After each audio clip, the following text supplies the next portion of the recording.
Assalamualaikum warahmatullahi wabarakatuh. Alhamdulillah, nahmaduhu wa nusalli ala rasulihil karim. Thank you.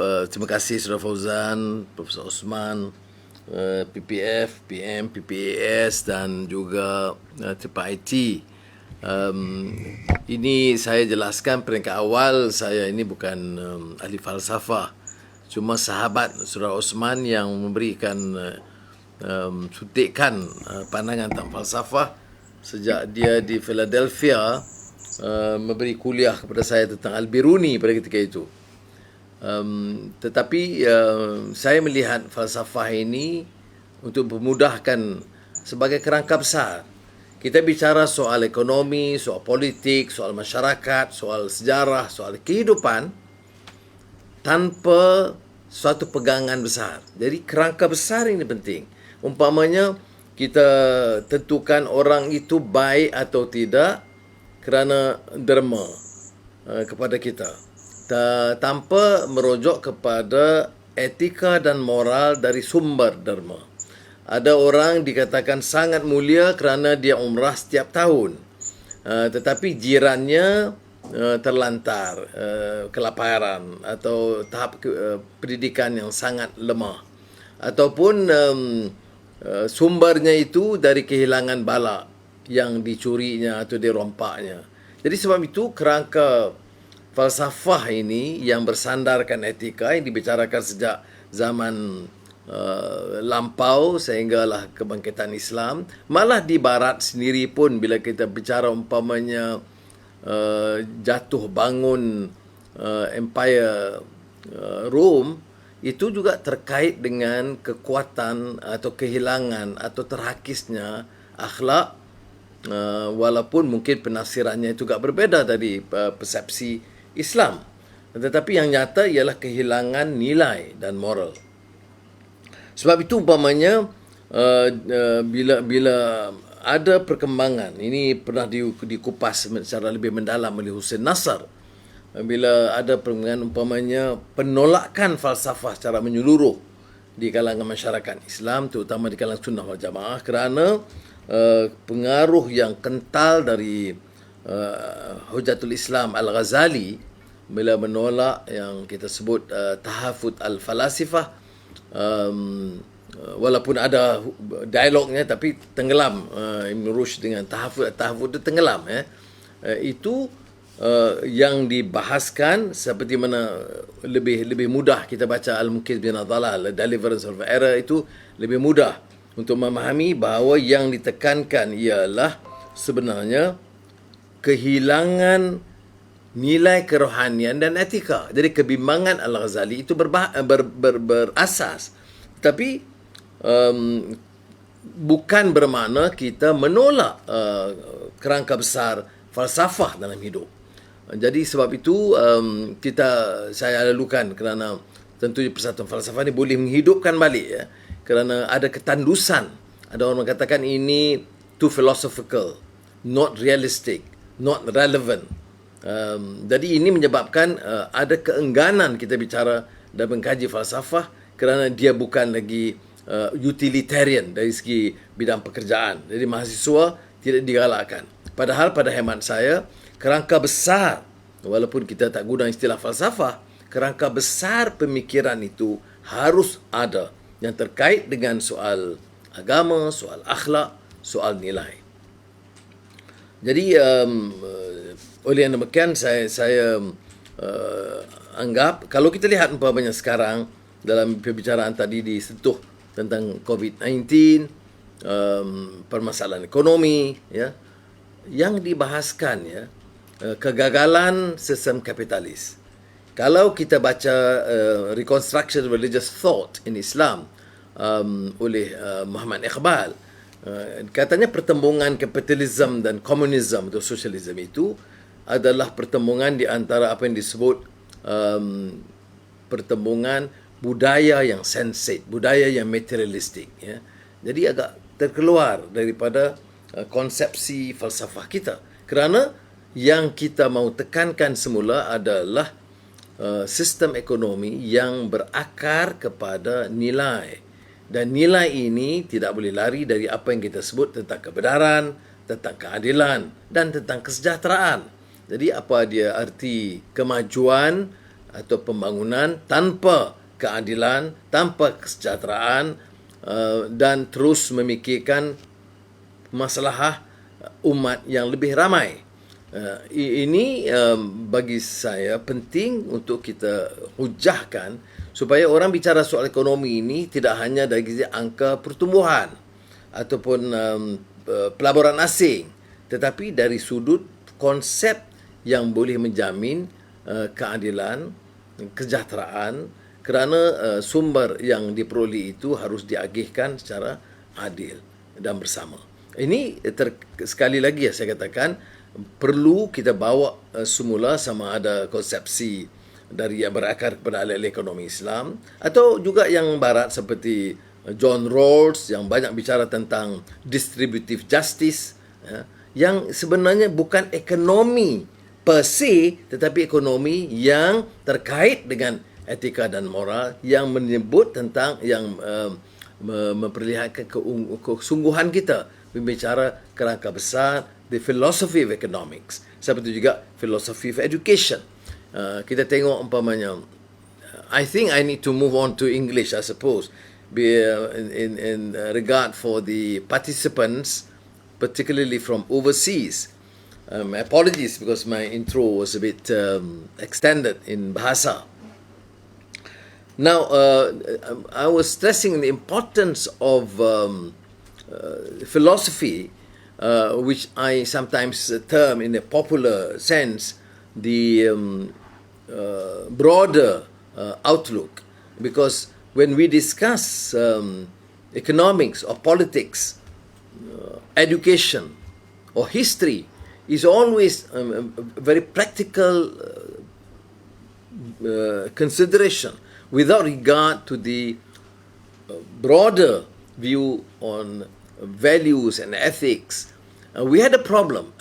Hussein Nasser actually deliberated at length on this. Why is it the Muslim world, contemporary Muslim world in the past generations, not evolve a better understanding or study of philosophy, particularly among the Sunnis? Attributed it to Tahafut al-Falsafah of Imam al-Ghazali, not necessarily to be too critical of his writings, but to understand and appreciate the fact that those who propagate anti-philosophy as something alien or secular or materialistic or Greek is the failure to understand the context of Al-Ghazali's criticism when he observed the excesses due to the ratio, the dependence on akal, without regard to the spiritual dimension, ethics, and values. So I think if we hold strongly to the issue of awalul awail, the core principles, values of faith, ethics, and values, then there is greater sense and relevance to our understanding of philosophy. Why do I suggest that we need to have a broad outlook? Student of history will understand history in terms of chronology, dates, events. But the Quranic interpretation of history takes a more philosophical, ethical, value-based understanding. Not particular about name of a person or date or particular event, but the moral message and the values to be imparted. And essentially that's what the Quranic interpretation of history, which we could only be well appreciated if one understand the whole philosophical concept of history, or the interpretation. As you know, in the tafsir, we have translation, we have tafsir, and we have ta'wil. Precisely because without the understanding of history, of antecedents of history, of context and also the overall maqasid of the Sharia, or the entire maqasid of the understanding, we will not be able to grasp the and ta'wil and tafsir of the Quranic essence and message. And that to me is the relevance of philosophy, which need to be imparted as a popular subject. We may call it a Madani society, you may call it a civilized society, but essentially it is a broader understanding, a broader dimension. I alluded to the issue of economics, for example, the enormous debate, and now, of course, with Piketty talking about inequality. Essentially, this is a growth, a capitalistic model that disregard the issue of ethics, values, justice. Because what's justice? Justice is, of course, as Rawls put it, as fairness. But devoid of values, you disregard the importance of distributive justice, to quote again or paraphrase John Rawls. So to my mind, again, even understanding of economics, we must see the greater dimension. Piketty talks about inequality. We have been talking about it for generations. But when it comes to application or implementation of economic programs, is still purely capitalistic, materialistic approach without regard to the issue of ethics or morality. And some of our sheikhs will talk about morality in terms of, okay, no gambling, no riba, without this focus on the fact that distributive justice is a core principle in Islamic economics, which viewed from a broader philosophical framework. The other minor issues, and Osman is speaking after me, I'm not able to compete him in the subject. I can compete him on issue of governance and politics probably, but not philosophy. The issue of civilization, among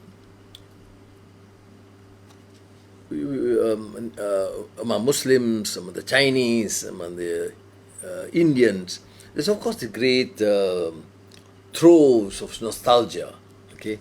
The great Islamic civilization. Okay, understanding is important, but it cannot be purely nostalgic. Okay? It needs to be explored.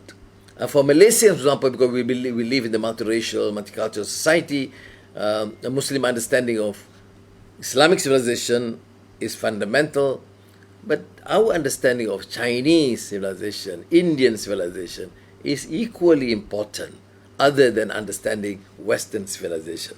But not purely for the purpose of nostalgia, but it's important to appreciate that finally the civilization is an evolutionary process. There are fundamental principles, ingredients that can evolve a society. This is very much a Khaldunian theory, a principle that from the nomadic Umran to Umran Madani, where the civilization evolved, or Umran to Umran Hadari, to quote Ibn Khaldun. Yes, Abdurrahman Ibn Khaldun. Now, if we accept that it is an evolutionary process, then the society must have understanding, must popularize this concept, and work to ensure that it actually evolve. It is, in a sense, evolving and reiterative. Some of the core principles must be reiterated. Some of the fundamentals, the core principles remain. I mean, there will of course be change, which is necessary. And I think we need to then appreciate the fact that academics must initiate this in a more aggressive manner. And I of course, I'm glad to learn that the society has been active.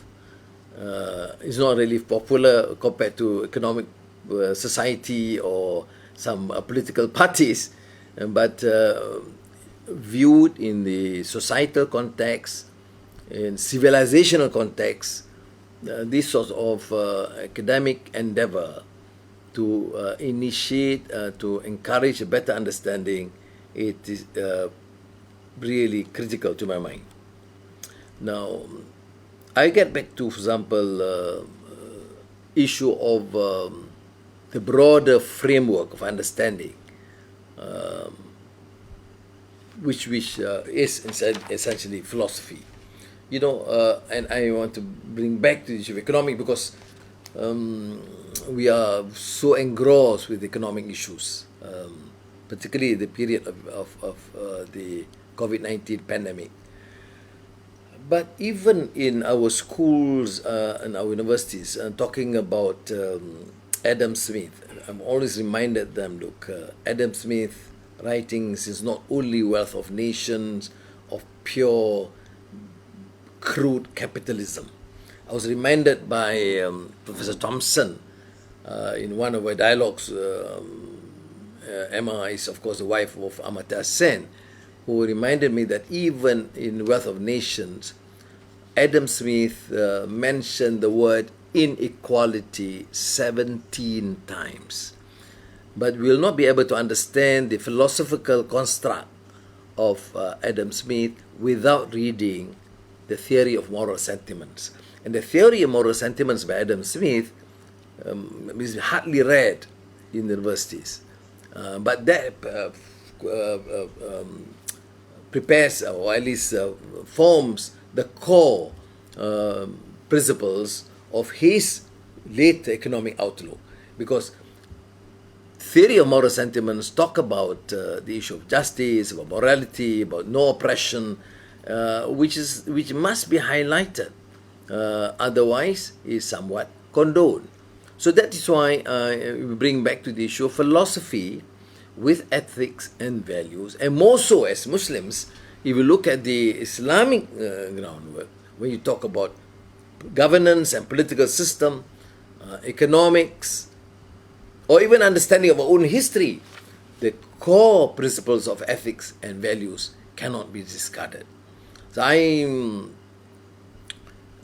again, may I reiterate my strong admiration for those of you who probably takes a minority position in this country, in Muslim societies, insisting and talking and deliberating on issue of philosophy, humanity, in the period when people are motivated by greed, by power, as you see what's happening in this country, when you feel that you're going to lose power, when you don't have enough members of parliament to support you, then you start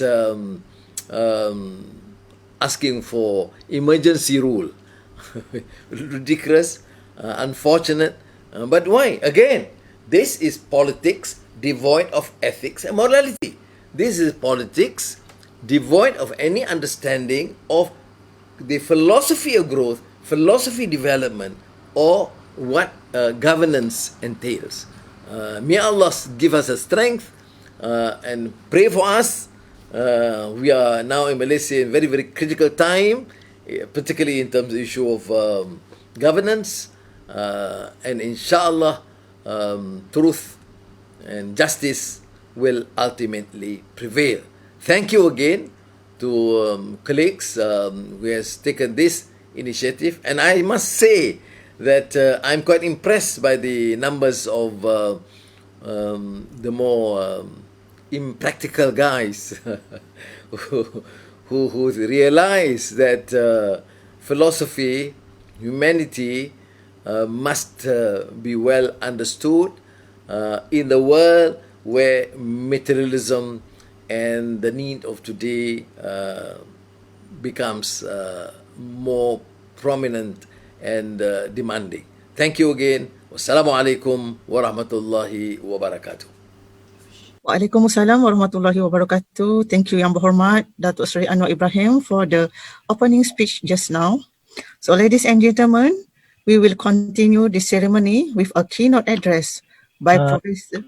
what hikmah. Maybe some you have questions Okay. on the chat. Maybe Datuk Sri going to answer at least two questions. Number one is from Brother Shamid on chat room. How to make the concept of maqasid substantive rather than mere slogans? This question from Shamid.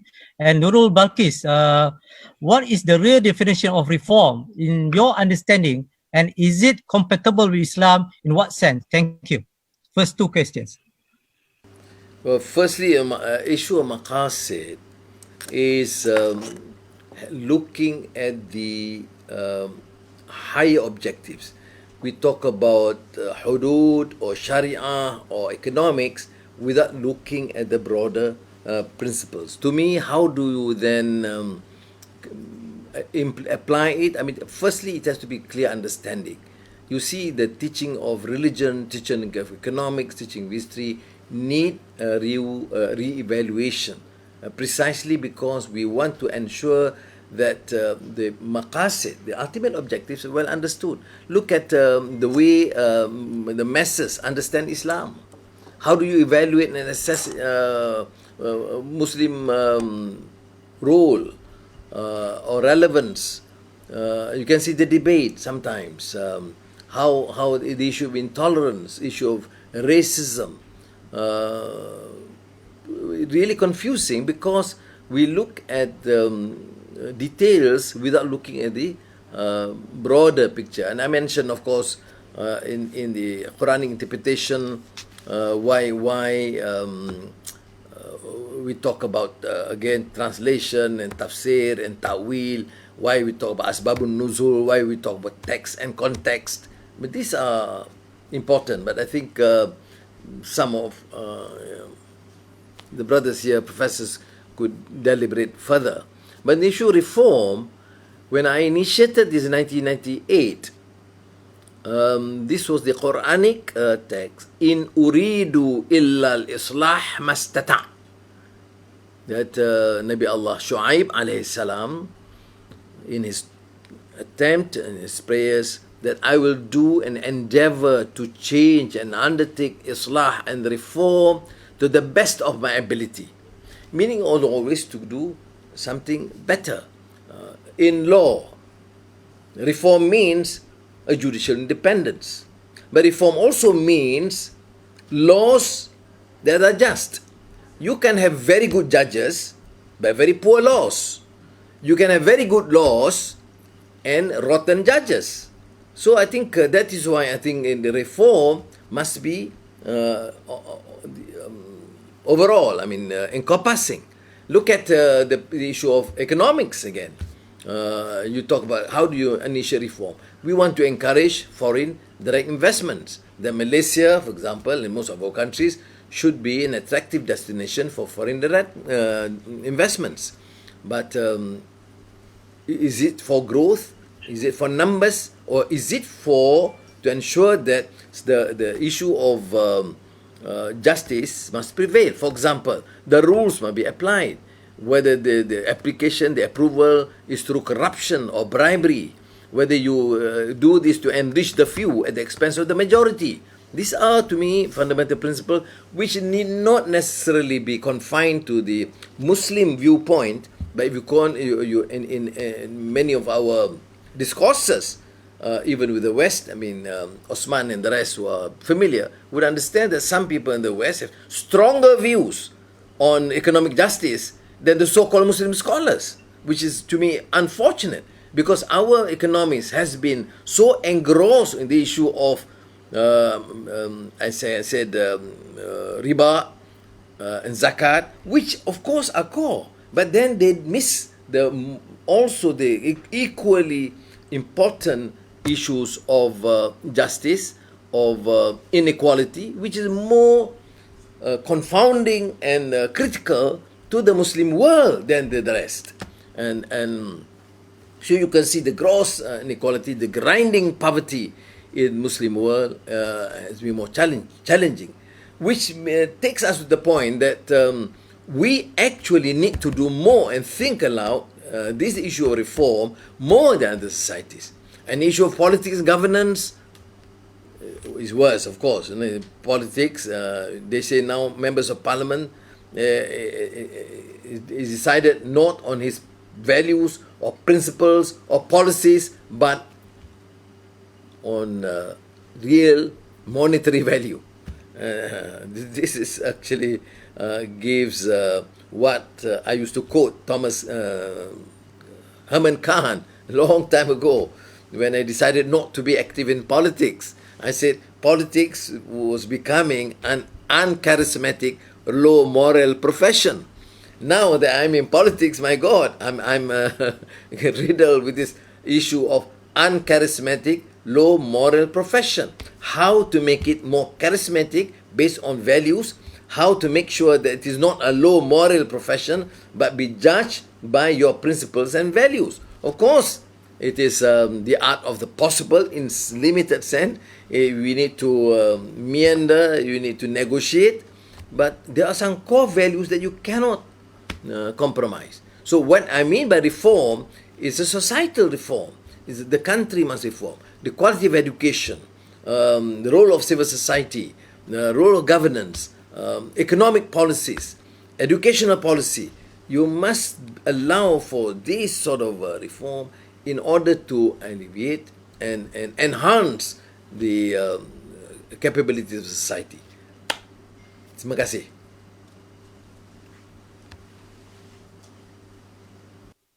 Okay?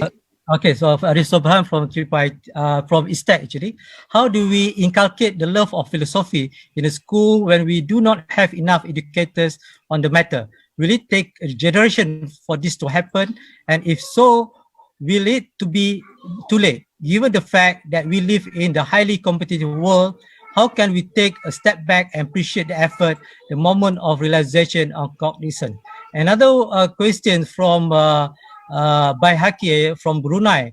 How can Islamic world can be accepted wholeheartedly by every nation from the top to the bottom, no matter what race and religion? Then Professor Tajuddin Muhammad Rasdi asked question. Wonderful to hear about teaching philosophy at the young student, but I am sad that there is very little discussion in the media, especially on interpreting religious values from the philosophy construct. Religion is simply treated as doctrinal and will lose it should be if not interpreted intelligently within a global cultural and modern lifestyle construct. Religious value discussion in Malaysia from politician and cleric or ulama are at the Chinese level. This is what Professor Tajuddin said. And Dr. Abdul Hakim Muhammad, I guess what is your opinion on religious freedom in this country? Some say that we are far behind religious philosophy. I guess that's all. I think too many questions. We can discuss up to 10:45, Dr. Sri. Okay. Sorry. I'm not the speaker. They tricked me to this, you see, because I thought I'm just giving an address and then shut up.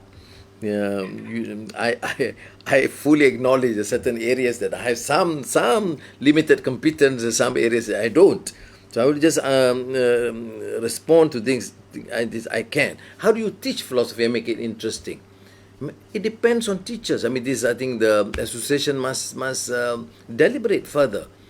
Sometimes in our experience, subjects become interesting because the way the teacher performs. It is not an issue of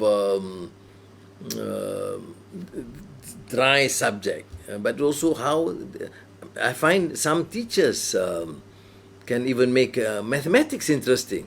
I didn't have that teacher, unfortunately, but I know my history teacher was amazing. He could entice us to take European history in a period when nobody takes European history in our generation. People only learn Asian history or Islamic history, but he could entice us to show how interesting it was. And finally we became more interested. So I think this is a subject that I think the association can deliberate how to make the subject interesting. You see, in But the Chinese, I see, we're talking about, it's here on my table essentially, how they make Confucius interesting by a series of philosophy made in simple, amazing cartoons.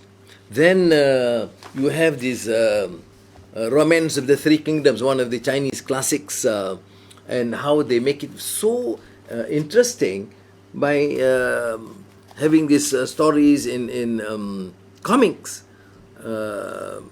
Nobody talks about philosophy here, but it is actually a treatise in philosophy, made easy and to others. I mean, I think sometimes probably in Islamic ethics people are,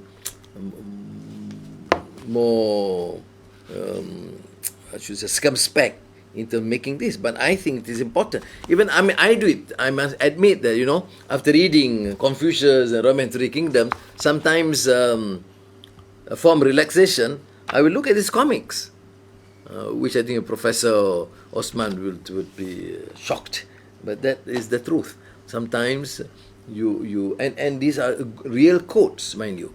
So I mean, that's how philosophy can be made interesting. Partly. I'm not talking about cartoons and comics, but it's partly how you devise. Otherwise, how do you teach Al-Ghazali and make it interesting to students? That would be a major task of any guru.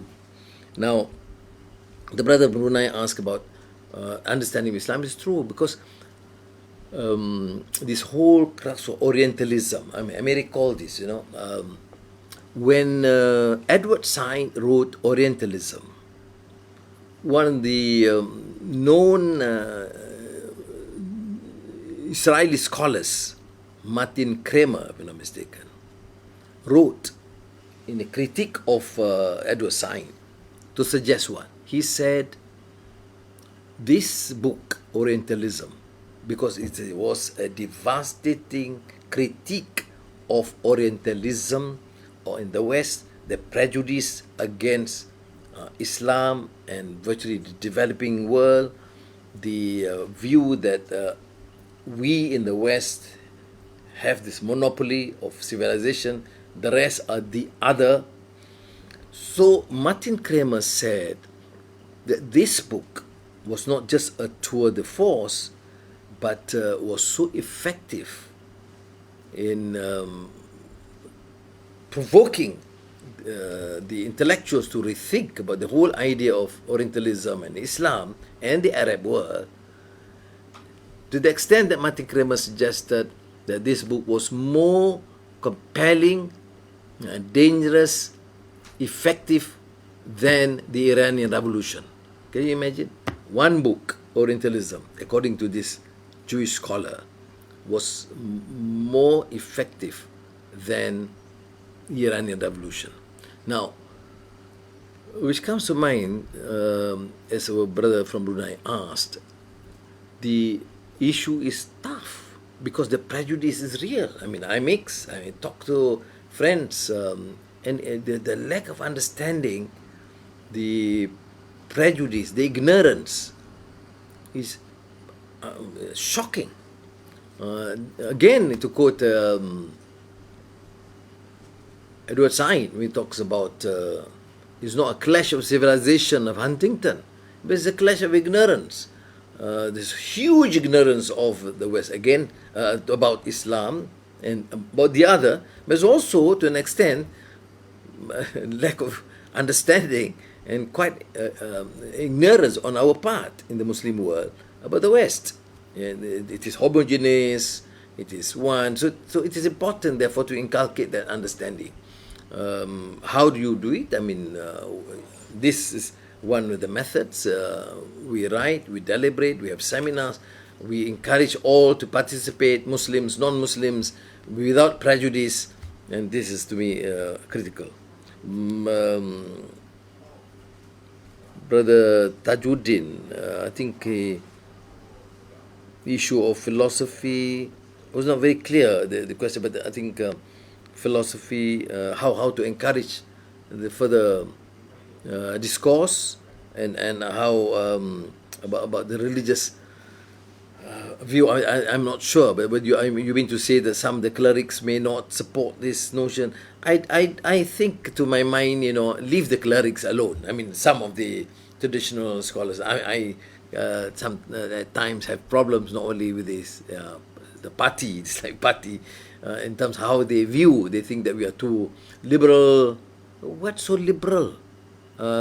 Also, because we are multiracial, how do you then work and in da'wah, in politics, in governance, without regard to the presence of non-Malays and non-Muslims in this country?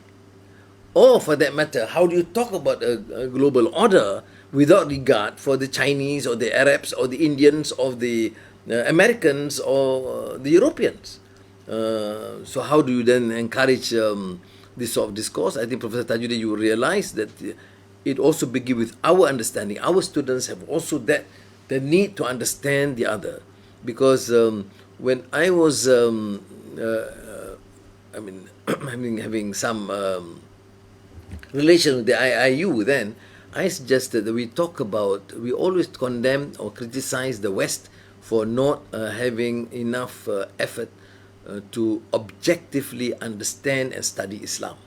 See, why can't we also have a course or some disciplines to encourage our students to study the West or the Chinese civilization or the Indian civilization?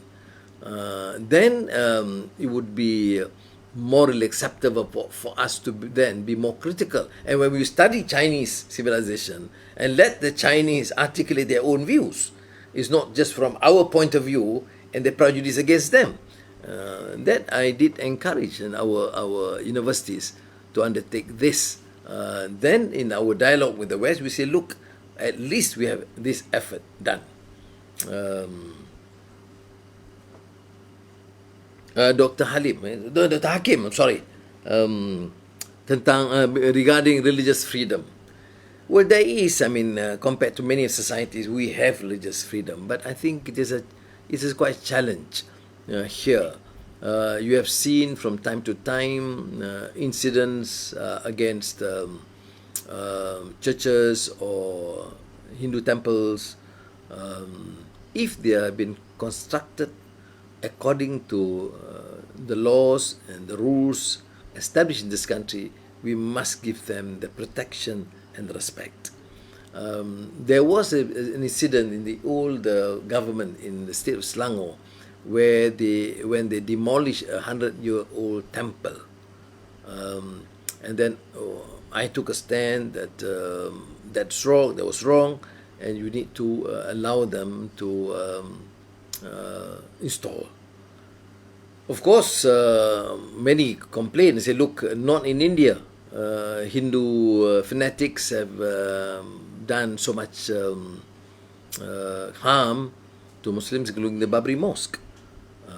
I said Muslims should not counter by equally giving an unjust treatment. We must show we are morally coherent and consistent, and we cannot be practicing that sort of a double standard. I was in India, in Bombay once, in one of the seminars, and then there was a big hoo-ha. Then that was just soon after the demolishing of the Hindu temple, and I gave this defense of the Hindu temple. And of course, here some of the clerics and the Islamists attacked me ferociously for defending, for defending the Hindus in India, when the Indians, many of the Hindu fanatics were attacking Muslims. But I said, if they heard, I was equally firm. I said, I do this in Malaysia because it is my conviction, as I would wish in India, the Muslim minority must be equally protected, and we cannot condone any unjust acts, oppression against the minorities here. But how do I then morally can be considered defensible if I go to India and say it's okay to demolish Hindu temple in Malaysia? Then the Hindus will, and you can imagine the plight of the Muslims then. how can we defend? I don't mind the Hindu temple to be demolished because we are the majority. Islam is the religion of the federation. What happens to the Hindus in India? But precisely because I stood firm that this is a Malaysia, Islam is a religion of the federation, we must recognize that. These have been contract and clearly constitutional guarantee the role of Islam, the Malay rulers, BACA, and also special Malay privileges. But at the same time, the constitutional protection for the right of the non-Muslims must be there and must be honored. And they are citizens of our country, and they must be. I mean, I have lost a lot of some support in the rural heartland among the Muslims because they say that I'm too tolerant of the non-Muslims and too liberal. I don't understand that because to me, I have great confidence in this value of Islam. I feel that as a Muslim, I need to try my level best, as I said, Islah mastata, to show that Muslims are just, not cruel, not oppressive. And I think this is the best effort to portray the teachings of the religion. But of course, it's very, very challenging because a religion, culture, race, language can be very emotive. People will disregard religion, disregard this. Tribalism. I mean, it has been throughout Muslim history, despite the fact that Islam has promoted strongly against tribalism, asabiyah, but still it has always been a major challenge for us to continue to uplift. Again, finally, I must say the relevance of philosophy in this context, the relevance of maqasid, the relevance of viewing a broader framework, what Islam is, what society is, what life is all about. I wanted to initially to mention one great Malay Indonesian scholar, Haji Abdul Malik Karim Amrullah, Hamka, who tried to popularize the word falsafah, philosophy, and by writing a series of books, including what we consider falsafah hidup, and make it very easy, simple explanations to popularize the word falsafah and the value of philosophy in our life. And it was really interesting because then it became one of the very, very popular books from the 70s, 80s, and is still being read at present. And I think the society probably may look at it in not a very deep, sort of a compelling academic treatise on philosophy, but to introduce a subject, why philosophy is important in our daily life. Thank you very much again. Wassalamu alaikum warahmatullah.